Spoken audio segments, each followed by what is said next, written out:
मित्रांनो नमस्कार. तुम्ही बघू शकता सतत 3-4 दिवस 5-6 दिवस झाले पाऊस चालू आहे. मी जंगलामधून सुसरमूळ कंद आणला होता. बघा याला जमिनीत पण आतापर्यंत लावला नाही.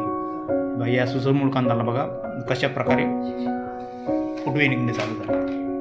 इथे जे कंद असतात ना हे कंदांतून फुटवे निघतात आणि याचीच भाजी करावं लागते. इथून याला असं तोडून घेतलं, हा सगळा वरचा कोवळा भाग आहे, याचीच भाजी आपल्याला तयार करावी लागते. आणि हा जर जमिनीत लावला असता तर याच्या चारही बाजूनं असे कंद निघले असते, असे फुटवे निघले असते आणि हे फुटवे तोडूनच आपल्याला याची भाजी बनावी लागते.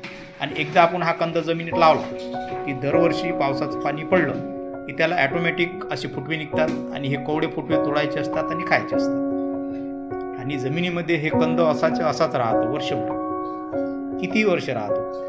तो तिथून नाहीसा होत नाही, नष्ट होत नाही आणि त्याला पाणी द्यायची गरज पडत नाही. फक्त धुऱ्यावर, आपल्या शेताच्या धुऱ्यावर एका बाजूला किंवा परसबागेतनी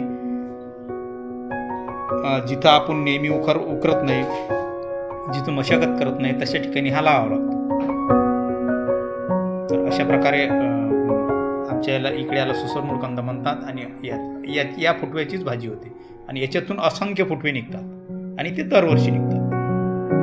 तर हा आहे सुसरमूळ कंद. असेच विविध प्रकारचे कंद मुळे जंगली भाजीपाला, हिरव्या भाज्या, बियाणे याचं संकलन सध्या चालू आहे आणि त्याची माहिती वरचेवर आम्ही आमच्या फेसबुकला, यूट्यूबला टाकत असतो. तर धन्यवाद.